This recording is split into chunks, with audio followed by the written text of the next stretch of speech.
irmãos, continuando a nossa exposição bíblica do livro de Marcos, hoje estaremos abordando o capítulo 3, do versículo 20 ao versículo 35.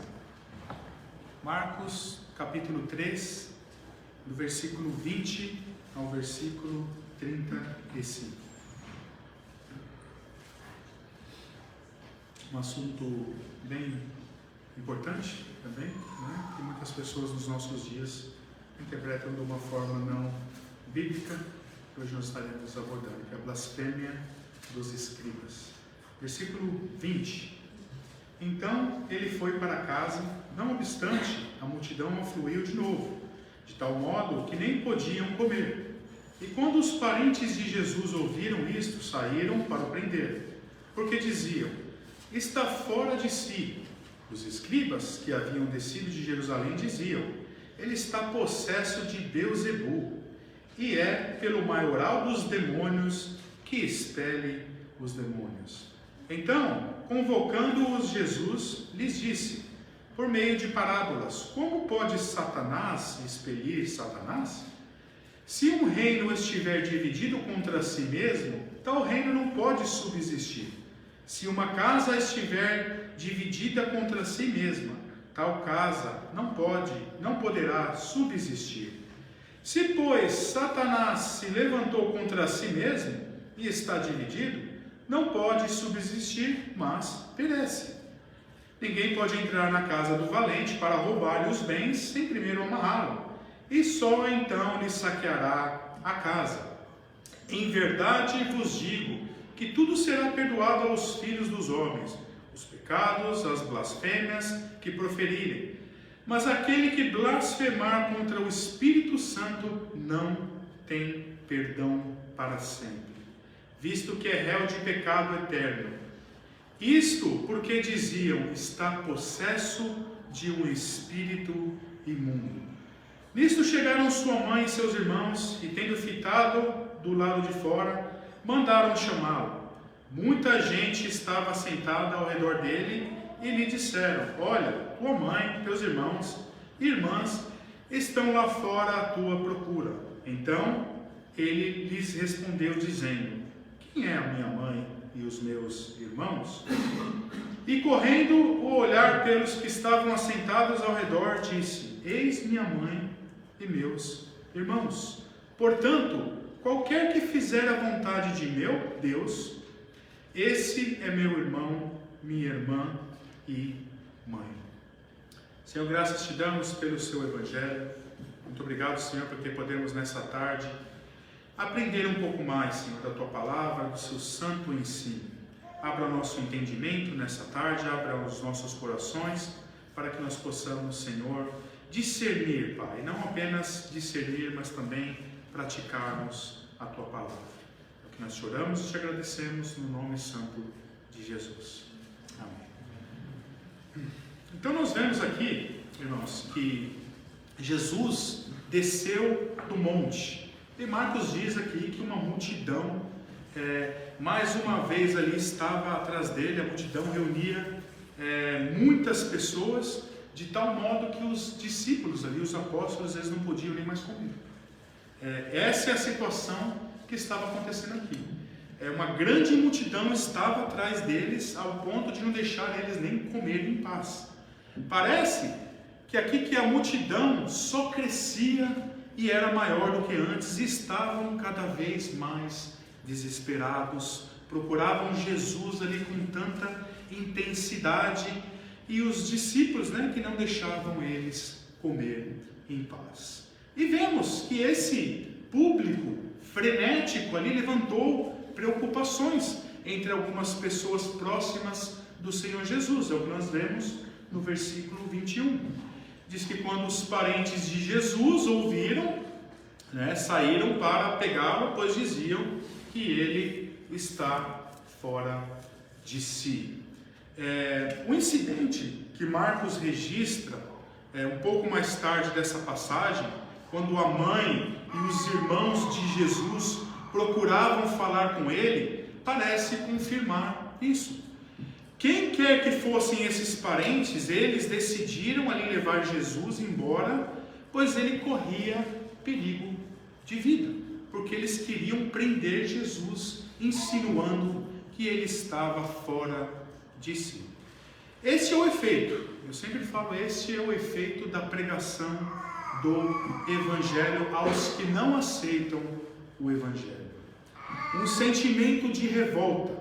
Vemos uma ocasião parecida com o apóstolo Paulo, onde ele estava ali diante do rei Agripa e o Festo, o governador. Quando Paulo estava falando ali da sua conversão, Festo ali gritou para Paulo, dizendo: Paulo está fora de si, muito aprendizado tem te enlouquecido. Nós vemos essa situação no capítulo 26 de Atos. E Jesus certamente não foi o primeiro a ser considerado um insano por pregar o Evangelho, mas deveria ser comum nos nossos dias também. E vemos nos nossos dias que não é comum os cristãos serem chamados de loucos, Não é comum a gente ver os cristãos, as pessoas dizendo: esses cristãos estão fora de si. Isso na verdade nos mostra apenas uma coisa, que talvez nós não estamos imitando o Senhor Jesus e os apóstolos da forma como nós deveríamos seguir. Irmãos, nós estamos estudando todas as sextas-feiras sobre confissão de fé, e nós vemos que as confissões de fé reformadas, elas são extremamente zelosas. Gabriel abordou na sexta-feira o capítulo 1, que fala sobre as Escrituras, o foco que nós devemos ter nas Escrituras, e nós iremos estudar doutrinas bíblicas, durante todas essas semanas. Mas uma coisa que eu vejo e que impactou mais ainda, na verdade, o século XVII, de uma forma onde trazia eles para a pureza doutrinária, eram as confissões de fé. Eu vi um vídeo essa semana de um pastor, já um senhor de idade, que é da igreja presbiteriana, falando que as igrejas que são confessionais. O que é uma igreja confessional? Não somos uma igreja confessional. Uma igreja que professa uma linha de fé bíblica e cristocêntrica. As igrejas que seguem, que são confessionais, hoje em dia há uma tendência onde eles estão saindo dessa linha cristocêntrica. E esse pastor, esse senhor, lhe chama a atenção nesse vídeo que eu assisti. Eu achei muito interessante. Ele diz que as pessoas, na verdade, cada vez mais eles vão sair dessa linha que nos chama para uma pureza doutrinária. E cada vez mais nós vemos que a igreja está se distanciando dessas coisas. Há uma tendência, irmãos. E isso é algo que eu gostaria de destacar aqui. As pessoas falam: mas nós deveríamos voltar para a pureza da doutrina, para o santo evangelho. Mas na verdade, irmãos, nós não devemos nos enganar com a realidade em qual a igreja se encontra. E a própria Bíblia nos diz que não será assim. Daqui em diante, eu até conversei com o Gabriel, que é um jovenzinho, que tem um chamado para ensinar, que ele vai pegar uma geração muito pior do que a nossa geração. Hoje, as pessoas cobram as igrejas confessionais para que elas não sejam confessionais, ou seja, para que elas não foquem na pureza doutrinária. E essa é a tendência que tem ido. Irmãos, hoje, se nós somos uma igreja confessional, vai ser uma igreja que não vai crescer muito. Porque as pessoas hoje elas não têm interesse em uma pureza doutrinária que nós vemos no Evangelho. E nós vemos esse efeito. Esse era o efeito quando o Senhor Jesus pregava. Por quê? Porque os religiosos eles não queriam essa pureza doutrinária que o Senhor Jesus, o próprio Deus encarnado, pregava. Então é algo que nós, como cristãos, devemos entender. Nós devemos buscar uma doutrina pura, a mesma doutrina que foi pregado pelo Senhor Jesus. E notem, irmãos, que é algo que eu gosto de destacar, que nós devemos, não como os religiosos da época, se escandalizar com a doutrina, com a pureza da doutrina do Evangelho do nosso Senhor Jesus. E hoje em dia nós vemos que virou moda ser evangélico entre os artistas, jogadores de futebol, artistas de televisão. Eu vou dar um exemplo aqui, irmãos, e eu normalmente não gosto de citar nomes, mas nesse caso eu vou citar o nome, né? Porque hoje em dia nós vemos que ele é um modelo do evangelicalismo moderno dos nossos dias. O Neymar.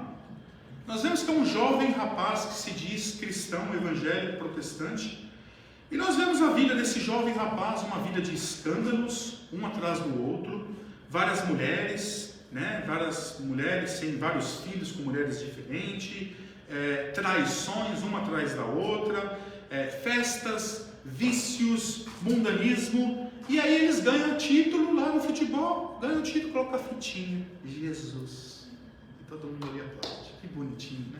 Jesus Cristo. E as pessoas têm uma pessoa como esse jovem, como um modelo de cristianismo para os nossos tempos. E isso é um grande problema, porque essas pessoas, elas não vivem de acordo com o Evangelho, de acordo com a pureza do Evangelho do nosso Senhor Jesus Cristo. E porque a igreja moderna vive um Evangelho que agrada o mundo hoje ama a igreja moderna. E porque Jesus e os apóstolos seguiam a pureza do Evangelho, o mundo odiava Jesus, odiava os apóstolos. E nós vemos que a igreja primitiva foi odiada e perseguida. Entendam uma coisa, meus queridos irmãos. Se você se posiciona em favor do Evangelho, não espere que o mundo venha te amar. A grande verdade é que, se nós seguirmos o Evangelho, se nós buscarmos uma pureza doutrinária, o que acontece? Na verdade, é exatamente o que aconteceu aqui com o Senhor Jesus. Eles vão falar que vocês estão fora de si. Essa é a realidade. Porque o Evangelho, a pureza do Evangelho, meus irmãos, é loucura para o mundo. E nós devemos entender isso. E nós devemos entender o que nós devemos buscar e o que nós não devemos buscar. Entendam isso, meus queridos. Nós devemos nos posicionar em favor do Evangelho e entender as consequências de quando nós nos posicionamos em favor do Evangelho. E eu vou falar isso de uma forma simples, para vocês entenderem. Existe um personagem na história do mundo que ninguém arrumou mais confusão em toda a história já vista na face da terra do que esse personagem. Esse personagem foi o Senhor Jesus Cristo de Nazaré. Esse foi o personagem que mais arrumou confusão na história do mundo. E ao mesmo tempo que o Senhor Jesus, Ele é o Senhor da glória, Ele é o Rei da glória, Ele foi também o Rei da confusão. Onde o Senhor Jesus ia, tinha confusão e tinha tumulto. E há uma explicação para isso. Por causa da pureza doutrinária, por causa da pureza do Evangelho que afronta o mundo. E por isso o mundo odeia o Evangelho, a pureza do Evangelho. E nós vemos que os apóstolos seguiram na mesma linha. O apóstolo Paulo foi um grande discípulo do Senhor Jesus. E também nós vemos a vida do apóstolo Paulo. Onde ele ia, tinha confusão. Onde o apóstolo Paulo ia, também tinha perseguições e falavam que ele estava fora de si. Ou seja, importa que é necessário que o cristão sofra também essas perseguições. E que o cristão dos nossos dias entenda que se nós buscarmos a pureza do Evangelho, a pureza doutrinária, nós não iremos agradar as pessoas lá fora. E como o próprio Senhor Jesus nos disse, no mundo tereis aflições, mas nós temos a nossa confiança nele. Ele nos diz que nós seremos odiados, ovelhas para o matadouro, e nós devemos entender que tudo isso é consequência de nós buscarmos a pureza do Evangelho. Sabe o que é engraçado? É que o cristão, quando vive o cristianismo, ele é considerado um ser fanático. Ser cristão, para as pessoas lá fora, é ser fanático. E se nós olharmos lá fora, nós vemos vários tipos de extremistas, até pessoas vândalas, né? Pessoas que fazem vandalismo, pessoas opressoras, Vou dar um exemplo dos próprios comunistas que perseguem cristãos, e são considerados, todos eles, como pessoas que têm ponto de vista. Mas nós, cristãos, que não fazemos mal a uma mosca, somos considerados fanáticos, pessoas que são fundamentalistas, fora de si, loucos. Eu achei muito interessante uma afirmação do pastor Robert Sproul, falando sobre o fanatismo. Ele diz da seguinte forma, que o fanatismo é alguém que depois de ter perdido de vista o seu objetivo, dobra os seus esforços para chegar lá. Em outras palavras, um fanático é uma pessoa que não tem ideia de onde ele está indo, mas ele está indo lá com todas as suas forças. No entanto, se essa é uma definição adequada de um fanático ou de fanatismo, essa certamente não é a definição que se enquadra ao cristianismo. Agora, se a definição de um fanático é alguém que é extremamente zeloso pela pureza do Evangelho, que é extremamente zeloso pela pureza doutrinária que o Senhor Jesus pregava, aí, meus queridos irmãos, nós deveríamos nos sentir orgulhosos por sermos chamados de fanáticos pelas pessoas lá fora. E aí, nesse contexto, Jesus despertava a ira dos religiosos por pregar a pureza doutrinária do Evangelho. E aqui, no caso, a ira deles era tão grande que eles procuravam matar o Senhor Jesus. Eu falei da pureza doutrinária do Evangelho. Você normalmente pensa nisso? Isso é algo, nós somos cristãos, irmãos, nós vamos para a igreja todo domingo. E nós falamos aqui do Evangelho, da pureza doutrinária, mas isso é algo que você pensa ao longo da semana? Você pensa na pureza da pregação do Evangelho? Na pureza da doutrina do Senhor Jesus Cristo? Nós devemos pensar nisso, irmãos. Nós devemos não somente virmos à igreja e não levarmos isso conosco para o nosso dia a dia, mas nós devemos entender a pureza doutrinária do Evangelho. Você entende como 1 Pedro, no capítulo 1, versículo 16, que diz que está escrito: sede santos, porque eu sou santo. Sabe por que Deus nos chama para sermos santos? Porque Ele é santo. Porque Ele é o ser mais puro que existe na face da terra. Ele é totalmente puro, Ele é totalmente santo, Ele é imaculado. E Ele nos chama para nós sermos como Ele. Sermos santos porque Ele é santo. Sabe o que quer dizer isso, irmãos? Isso é algo lindo que nós vemos aqui. Ele nos chama para sermos santos e Ele nos chama para estarmos com Ele. Olha o que Deus está dizendo quando Ele diz isso. Eu sou santo, venham estar comigo. O desejo de Deus é que nós estejamos com Ele, mas para isso nós precisamos ser santos. Sabe por quê? Porque Ele não compactua com o que não é santo. Então Ele nos chama. Você está do jeito que você está. Você é um pecador. Sede santos e andem comigo. Façam parte da família de Deus, mas sejam santos, porque eu sou santo. Em outras palavras, meus irmãos, não tem como nós andarmos com Deus se nós não formos santos. Se nós não andarmos em santidade, não tem como andarmos com Ele, se não for dessa maneira.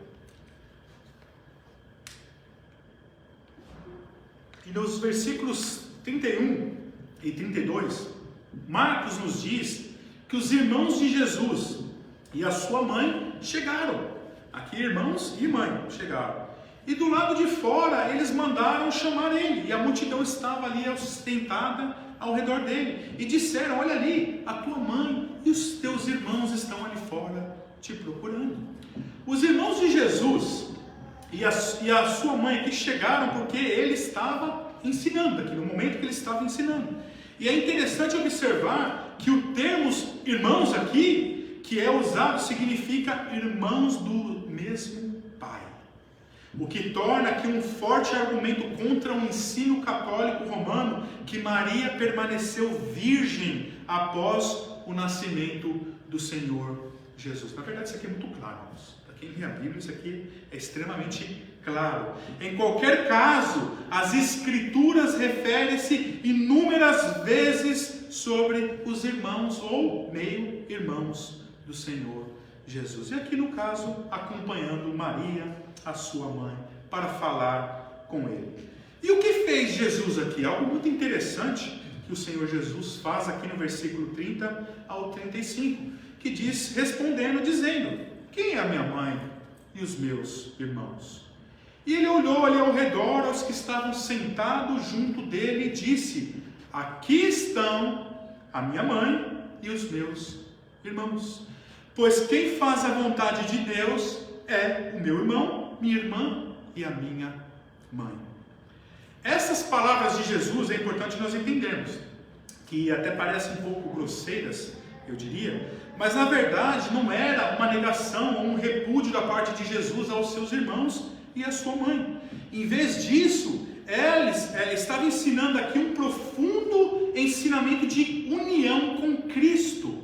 Jesus declarou que aqueles que acreditam em Deus e fazem a vontade de Deus são os que têm um relacionamento com Ele. Os que amam a Deus estavam mais perto de Jesus do que os da sua própria família de sangue. Aqui no caso, os irmãos e a mãe de Jesus. E vemos no versículo 22, voltando ao versículo 22, que o próprio povo considerou Jesus aqui louco, estava fora de si. Mas os líderes religiosos tinham uma outra teoria pior para o Senhor Jesus. Marcos diz no versículo 22 que os escribas que tinham descido de Jerusalém diziam: ele tem no corpo Beelzebu, e pelo príncipe dos demônios que ele expulsa os demônios. Essa foi uma acusação extremamente pesada que foi levantada contra o Senhor Jesus. Até este ponto eu acho que foi a mais pesada em toda a vida, o ministério do Senhor Jesus. Basicamente aqui, a teoria de que Jesus estava agindo insano, que o povo estava dizendo que ele estava fora de si, era porque então, segundo os religiosos, porque ele estava possuído de um espírito maligno. E pelo príncipe dos demônios, ele tinha o poder de expulsar os demônios. Os escribas aqui sugeriram especificamente que Jesus estava possuído pelo diabo. Na antiguidade, Beelzebu era visto como uma espécie de semideus, uma divindade menor que governava sobre a sujeira, sobre a carniça, sobre os insetos, sobre as moscas. E agora, para os escribas, a palavra que eles usaram aqui, Beelzebu, era uma referência ao deus falso, Baal, que era considerado o senhor de todo o reino demoníaco. E no caso aqui está falando do próprio Satanás, do próprio diabo. Esta interpretação colabora aqui pelo fato dos escribas também dizerem pelos príncipes dos demônios. Quem que é o príncipe dos demônios? Satanás, o próprio diabo. Para eles, Jesus estava em aliança com o diabo. Note que eles não podiam negar que Jesus tinha poder de curar, expulsar os demônios e fazer grandes prodígios. No entanto, não fazia sentido para eles que Deus daria poder a um carpinteiro sem instrução para fazer essas coisas. Especialmente também por um fator que nós já vimos bastante aqui, que Jesus, ele tinha pouco respeito para com as tradições dos religiosos. Isso deixava eles furiosos. A conclusão deles então foi que Jesus trabalhava pelo poder de Satanás.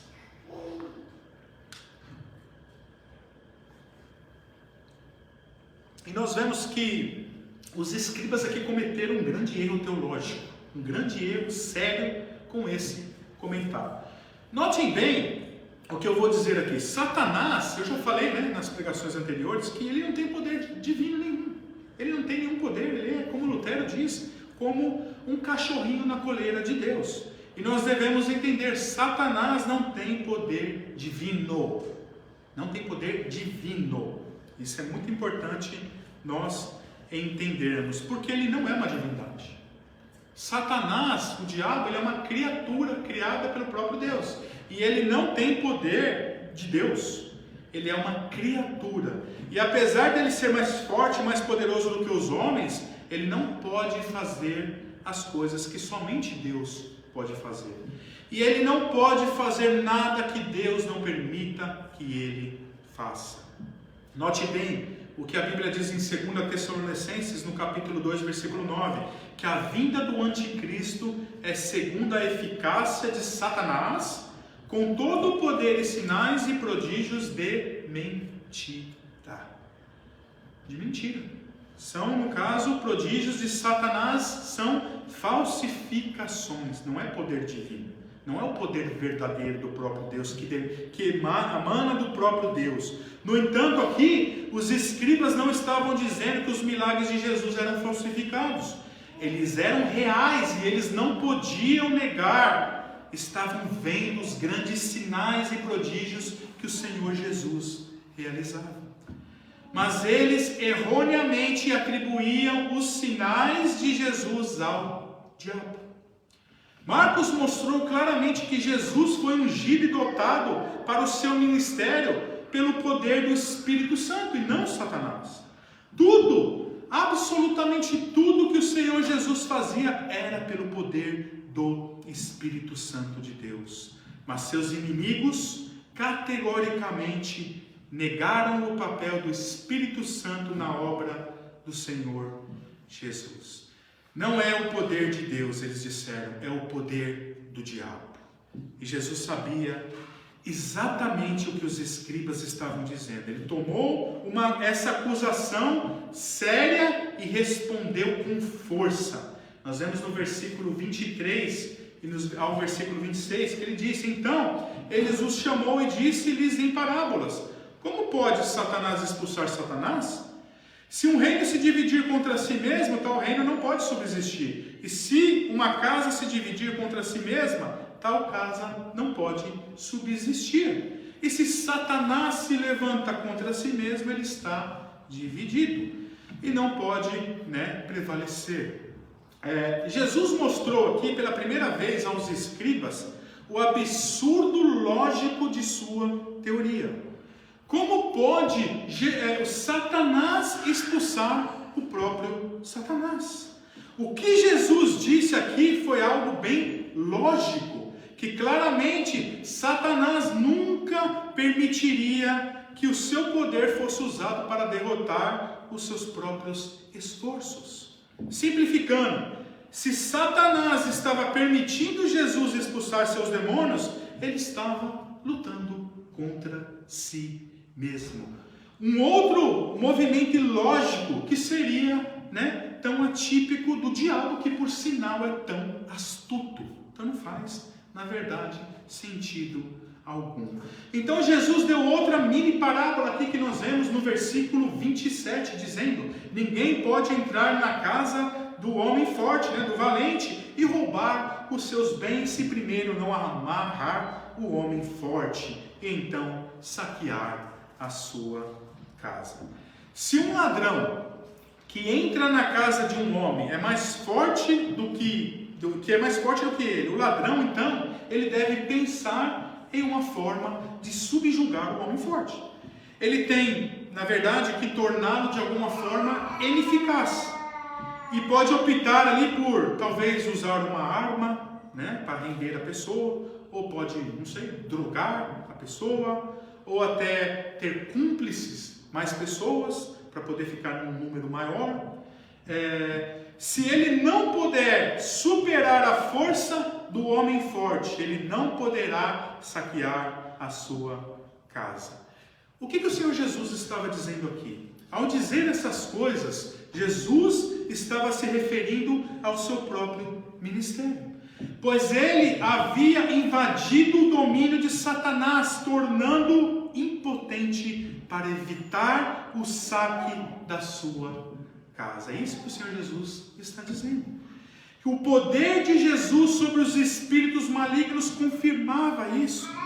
Estava confirmando que ele não estava trabalhando pelo poder de Satanás, mas ele estava trabalhando contra Satanás.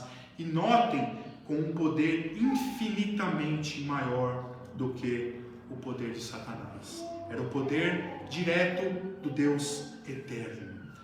Com essas palavras, Jesus aqui concluiu sua defesa contra a acusação ridícula ali de que ele estava em aliança com o diabo.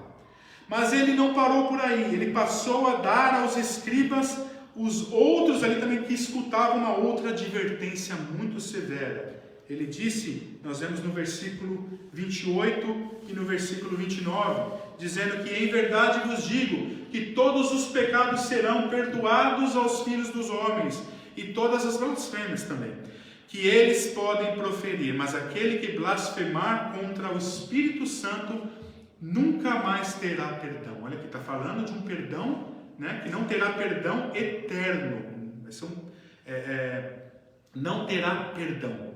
É uma coisa muito séria aqui que o Senhor Jesus está falando. Isso, na verdade, irmãos, é algo muito importante nós entendermos, e eu vejo que muitas pessoas têm dúvida. O que é esse pecado que não tem perdão? Não tem perdão? Se a gente errar, então, cometer esse pecado, acabou, não tem mais chance. E as pessoas têm dúvida, né, acerca desse pecado imperdoável. Muitas teorias nós vemos que foram criadas ao longo dos séculos. Por exemplo, algumas pessoas acham que o pecado imperdoável é o assassinato. Né? Se você matar alguém, você não tem perdão. Né? Você tirou a vida de uma pessoa, você não vai ter perdão nunca mais. Outras pessoas acham que é o adultério.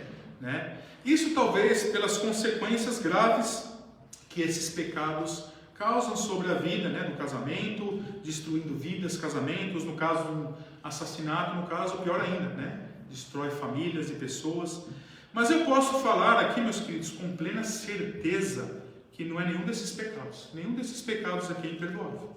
Em primeiro lugar, as Escrituras nos mostram exemplos de pessoas que cometeram esses pecados e foram perdoados. Nós temos o caso de Davi, que cometeu os dois, na verdade. Cometeu esses dois pecados. Ele era tanto culpado de adultério e de assassinato. E ainda assim, depois da sua confissão e arrependimento, ele foi totalmente restaurado ao seu estado de graça.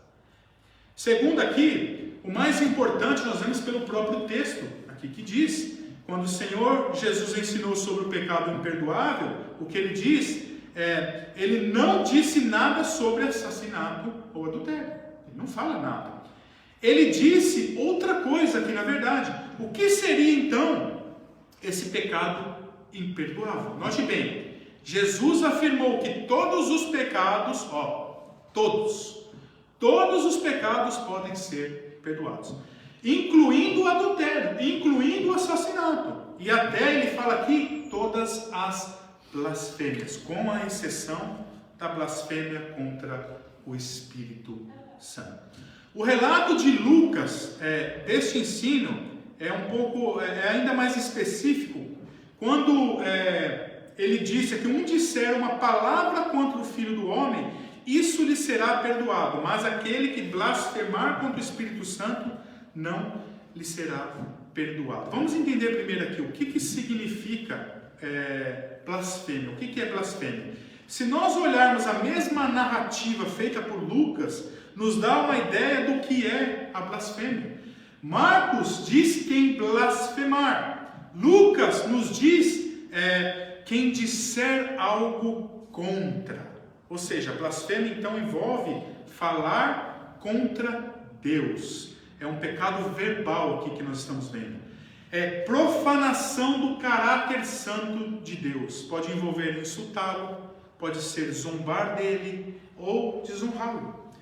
Em certo sentido, é o oposto de louvor. onde nós bendizemos o nome santo de Deus. Vamos entender bem isso aqui, porque muita gente interpreta isso de uma forma errada. Alguns apenas por ter pensado algo em suas mentes ou falado alguma coisa involuntária contra Deus, eles acham que pecaram, blasfemaram e que não vai ter mais perdão para eles. Outros, alguns, por um determinado momento ter feito uma brincadeira, uma piada contra Deus, ela também acha, eu não tenho perdão, brinquei com Deus, blasfemei e não tem mais pecados.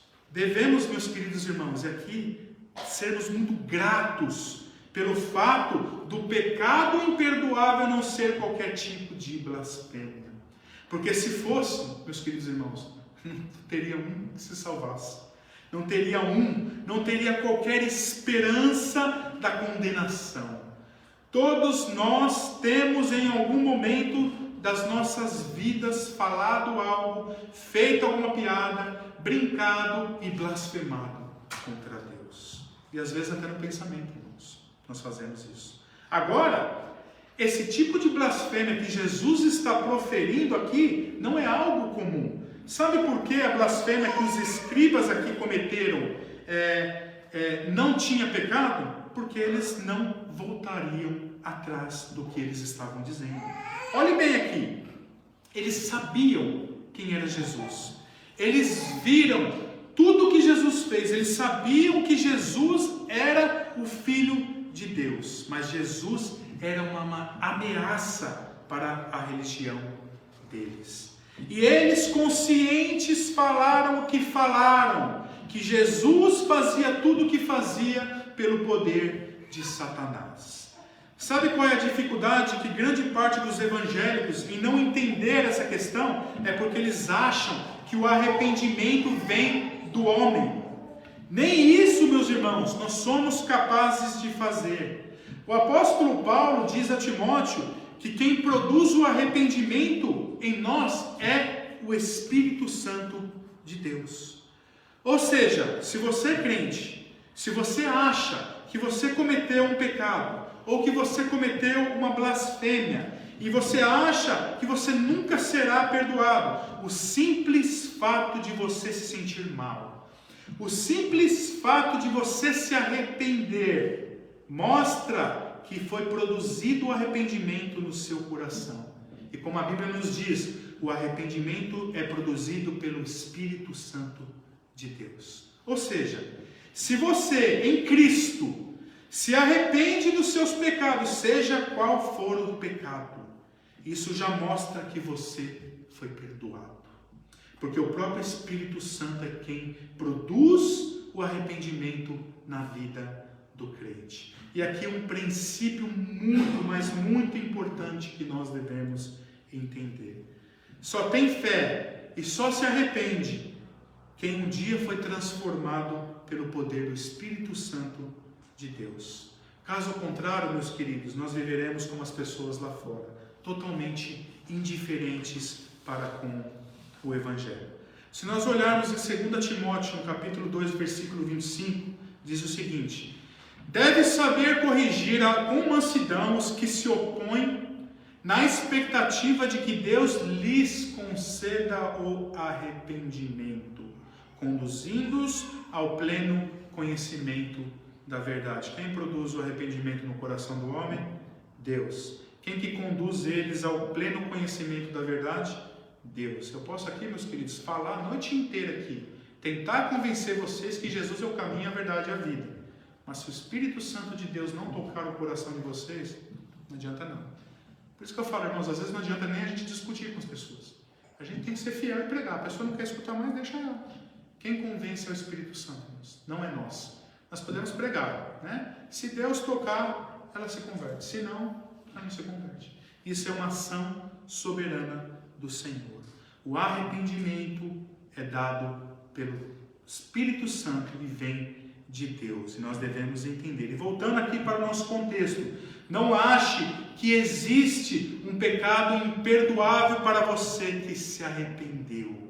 Porque o arrependimento vem de Deus, e Deus não te condenará se você se arrependeu, porque porque Ele mesmo produz o arrependimento no seu coração. Então tenha em mente, irmãos, esse é um ensinamento extremamente importante. Se houve arrependimento, houve perdão. Aonde há perdão, não há condenação. Isso é algo fantástico, meus queridos irmãos. O nosso Senhor Jesus Cristo é maravilhoso. O seu pensamento, as suas ações eram do céu. Não tem como ter dúvida disso. Aqui nós vemos a declaração de Jesus que qualquer um que disser uma palavra contra o Filho do Homem, olha bem o que ele fala aqui, isso lhe será perdoado. Parece chocante nós olharmos à luz do abuso e maus tratos que ele passaria mais tarde. Ele foi caluniado, ele foi cuspido, ele foi espancado, pendurado em uma cruz, ele foi executado. Mas devemos lembrar, quando ele estava pendurado na cruz, Jesus ali na beira da morte, olhou para aqueles que o entregou, aos romanos, e mesmo ali, ridicularizado, à beira da morte, ele disse: Pai, perdoa eles não sabem o que faz. E note que mesmo aqueles homens que mataram a Cristo, ainda havia esperança de perdão para eles. Da mesma forma, nós vemos a pregação de Pedro em Atos dos Apóstolos. O apóstolo Pedro disse ao povo de Jerusalém, em Atos 3,17, que eles entregaram o Senhor Jesus aos romanos e o negaram, mas ele acrescentou: eu sei que vocês fizeram isso por ignorância, como também os vossos príncipes. E ele exortou eles a se arrependerem. Assim, e pelo menos em 2 ocasiões, o Novo Testamento deixa claro que o perdão era possível para aqueles que desprezaram a Cristo, tanto que os mataram. Isso só confirma a afirmação de Jesus aqui, que a qualquer um que blasfemasse contra o Filho lhe seria perdoado. Ele já estava prevendo o que aconteceria. E as pessoas, muitos ali, que crucificaram o Senhor Jesus, ainda havia esperança para eles. Esse é o nosso maravilhoso Senhor Jesus, que nós olhamos para Ele e nós vemos que Ele é totalmente divino. Como pode uma pessoa estar pendurada numa cruz, sendo esculachado, assassinado, e olhar para as pessoas e dizer ao Pai: perdoa-os? Isso é divino, irmãos. Nenhum homem na face da terra faria o que o Senhor Jesus fez. É o nosso maravilhoso Deus, nosso maravilhoso e gracioso Senhor Jesus. Que lição que essa mensagem nos ensina sobre a grande misericórdia do nosso maravilhoso Deus. E para finalizar, eu gostaria de lembrar: se houve arrependimento, houve perdão. Se não houve arrependimento em seu coração, se existe um sentimento em seu coração em seguir Jesus, seja você que um dia se entregou para Cristo, mas está longe dele, ou seja você que nunca publicamente tomou a decisão de se batizar e seguir, de entregar a sua vida ao nosso maravilhoso Senhor Jesus. O meu conselho nessa noite, meus queridos irmãos: não perca tempo. Não percam tempo. Não vivam sem Ele. Não vale a pena, nesse mundo passageiro, nós vivermos sem o nosso maravilhoso Senhor Jesus Cristo. Essa é a melhor e maior decisão das nossas vidas. Se você não entregou a sua vida para Cristo ainda, entregue. E se você está longe dele, volte para os braços do Senhor Jesus. Não percam tempo, não vivam sem o Senhor Jesus. Vamos orar, meus irmãos. Graças te damos, maravilhoso Senhor Jesus. Ó Senhor, muito obrigado porque nós temos o privilégio de estudarmos o seu Evangelho, de aprendermos com a pureza do santo ensino. Obrigado, Pai, porque o teu Evangelho é divino, Senhor. Obrigado, Pai, porque o Senhor, no seu ministério público, Senhor, durante 3 anos, inspirado pelo Espírito Santo, Pai, morreu na cruz por nós, Pai. Que nós possamos entender, Senhor, o significado da Tua morte, Pai, e que nós possamos viver todos os dias das nossas vidas, Pai, em gratidão, Senhor, com zelo pela Sua palavra, com amor, Senhor, mesmo que as pessoas lá fora nos ridicularizem, Senhor, mas que nós possamos nos importar mais com o Seu Evangelho do que com nós mesmos ou com outras pessoas. Nos dê essa capacidade, Senhor, nos dê essa ousadia, nos dê esse zelo, Pai, nos dê essa pureza, Senhor, que só o Senhor tem, porque Tu és manso e santo e puro, Pai, mas nós somos pecadores impuros. Nos dê a graça que nós precisamos, Pai. Oh, Senhor, nos ajude, Pai. Essa é a única coisa que nós declaramos nessa igreja, Pai, a nossa dependência em Ti, Pai. Em Ti tudo podemos, Pai, e sem Ti nada podemos, Pai. E pedimos a Ti, Pai, nos capacita e nos guia cada dia para que nós não venhamos desviar 1 centímetro, Senhor, da Tua palavra, Pai. Muito obrigado, Senhor Jesus. Toda honra, toda glória, todo louvor e toda majestade pertence a Ti, o único Deus soberano e maravilhoso. Muito obrigado, Pai. Em nome de Jesus que nós agradecemos e oramos. Amém.